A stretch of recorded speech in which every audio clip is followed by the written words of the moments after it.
Well, good afternoon, everyone. I'm here with Illinois Department of Public Health Director Dr. Ngozi Ezike and Dr. Emily Landon, the Executive Director of Infection Prevention and Control at the University of Chicago Medicine. We're all here to provide you with an important update on Illinois' progress in protecting our hospital bed availability, supporting our healthcare workers, and keeping schools and businesses open.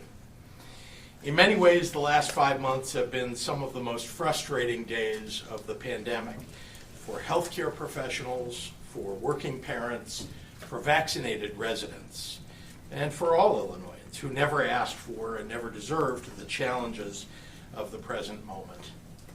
But throughout every minute of this deadly global pandemic, the people of Illinois have demonstrated a willingness to look out for one another and to rise above the loud minority of voices who have used this emergency to naysay, bicker, polarize, and divide. Last August, in the face of a growing threat from the Delta variant, most Illinoisans put their masks back on in response. And as a result, we ended 2021 with fewer COVID-19 hospitalizations per capita than anywhere else in the Midwest. More Illinoisans have gotten a COVID-19 shot than anywhere else in the Midwest. More of our kids are fully vaccinated than anywhere in the region. Nearly 80% of our eligible seniors are boosted. Vaccines work. Masks work. Throughout this pandemic, we've deployed the tools available to us as needed.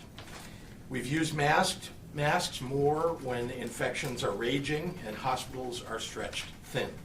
We've used masks less when spread is diminished and hospitals have enough bandwidth. Our approach has saved lives and kept our economy open and growing.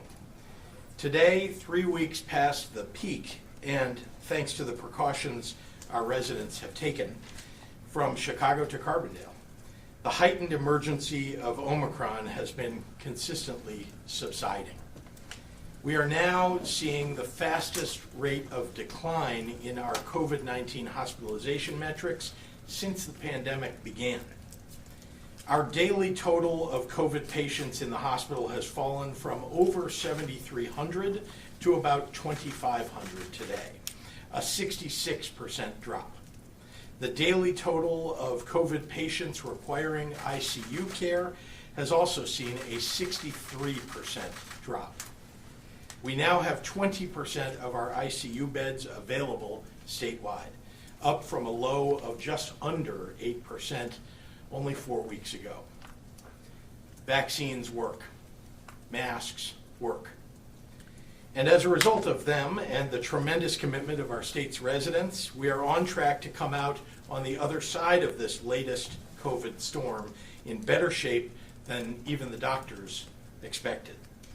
If these trends continue, and we expect them to, then on Monday, February 28th, we will lift the indoor mask requirement for the state of Illinois.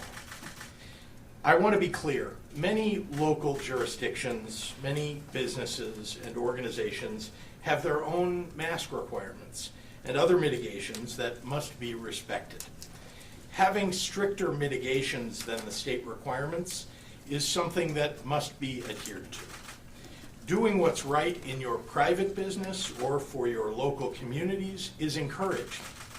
Whether you're a business, a township, a venue, a place of worship, or a city, to name just a few examples, protecting your patrons and visitors is no doubt a high priority. Masks continue to be a very effective way to keep your establishment from experiencing an outbreak or spreading the disease. The lifting of the state mask requirement should not invite people not wearing masks to dissuade those who choose to wear masks. Remember that whether we remove masks or not, COVID-19 has not gone away. There are so many Illinoisans who need to protect themselves from the virus more than others, and many more of us who gladly put on our masks, not so much for ourselves, but for our elderly neighbor, for our immunocompromised aunt, for the toddlers for whom there is not yet a vaccine, for adults who are medically unable to be vaccinated, for the person in the room whose circumstance they do not know. Compassion and kindness toward each other is the hallmark of being an Illinoisan. It's who we are, and whether you're wearing a mask or not, everyone deserves to protect themselves and their communities in whatever way they need to. Masks or not, the best way to stay safe is to get boosted if you've already been vaccinated, or get your first or second shot if you haven't yet. Right now, 2.9 million Illinoisans are eligible to get a booster shot, but haven't gotten around to it. If that's someone you know, reach out and encourage them to take that next step. And of course, it's never too late to start the vaccination conversation with someone you love. Yesterday, approximately 7,000 Illinoisans got the COVID-19 vaccine for the very first time. Find a vaccine location near you at vaccines.gov. I also want to take a moment to address our schools. In-person learning in a healthy environment is what's best for our children. School outbreaks impact hundreds, even thousands of people across a community. And there are a whole lot more infections when districts are maskless. Schools are unlike most other environments. There are far lower vaccination rates for school-age children than adults, higher exposure on a daily basis to younger children who aren't yet vaccine eligible, and more difficulty maintaining distance in hallways and gyms and classrooms. The equation for schools just looks different right now than it does for the general population. Schools need a little more time for community infection rates to drop, for our youngest learners to become vaccine eligible, and for more parents to get their kids vaccinated. The protocols and tools that we've been using thus far have worked to keep schools open, and they've done it because we have masks and testing and vaccines. Remember that our goal is to maintain a healthy in-person learning environment for kids, teachers, and staff, and to protect all parents and grandparents who interact with our schools, and to avoid adaptive pauses and remote learning. Schools are open and should remain open.